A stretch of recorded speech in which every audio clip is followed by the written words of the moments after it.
bienvenue dans l'émission Côté Cuisine. Aujourd'hui, je vais vous proposer un jambon fourré avec son fricassé de bras de chouchou. Pour réaliser cette recette, vous avez besoin de 2 tranches de jambon, du bras de chouchou déjà trié, un petit peu de gingembre, de l'ail, du piment vert, de l'huile, du sel, de la maïzena, de la crème liquide, de la chapelure et un tout petit peu de poivre.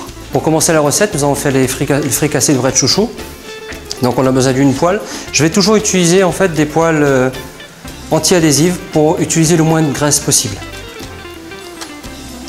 Dès que la poêle est chaude, mettez 2 petites cuillères à soupe d'huile. Ensuite, vous allez mettre une demi-cuillère à soupe d'ail, 1 cuillère à café de gingembre. Et là, vous allez les faire revenir, pas très longtemps. Vous ramenez un tout petit peu de piment, c'est juste pour pouvoir donner un petit peu plus de goût et d'originalité au bras de chouchou. Vous venez directement ici avec le bras de chouchou et là, vous allez mélanger. Et là maintenant, vous allez faire tomber les bras de chouchou.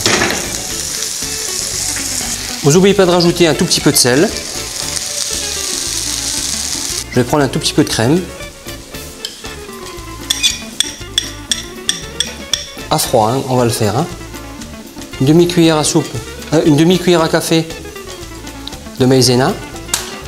Je vais mélanger le tout. Bien faire attention, bien le mélanger à froid, hein, sinon votre produit ne sera pas tout à fait bien fait. Je vais venir avec un petit peu de poivre.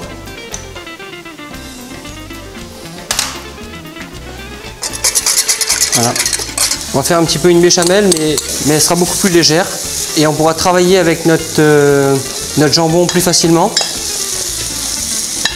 Mais nous, on va venir jusqu'à ce qu'il n'y ait presque plus de sauce. Donc on va réserver le petit gratin de bras de chouchou pour l'instant. On va commencer à dresser le jambon. Alors pour le dressage, vous allez prendre les bras de chouchou.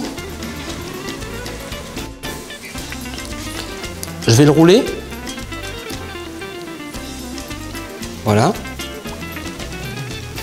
Et ensuite, je vais le positionner dans un petit plat à gratin. Après, vous pouvez faire comme vous voulez, dans une assiette, dans un plat à gratin.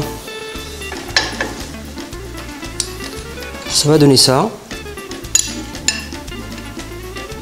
Et ensuite, je vais venir avec de la chapelure.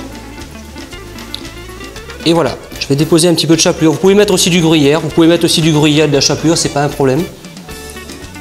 Voilà, et là on va enfourner, je dirais entre 5 et 7 minutes à 180 degrés. Voilà, après 8 minutes, le plat est terminé. Vous pouvez le déguster avec du pain, vous pouvez le déguster aussi avec des pâtes, vous pouvez déguster aussi avec du riz blanc. Donc toutes les formules sont possibles. Je vous dis à demain et surtout après l'émission, n'oubliez pas le jeu.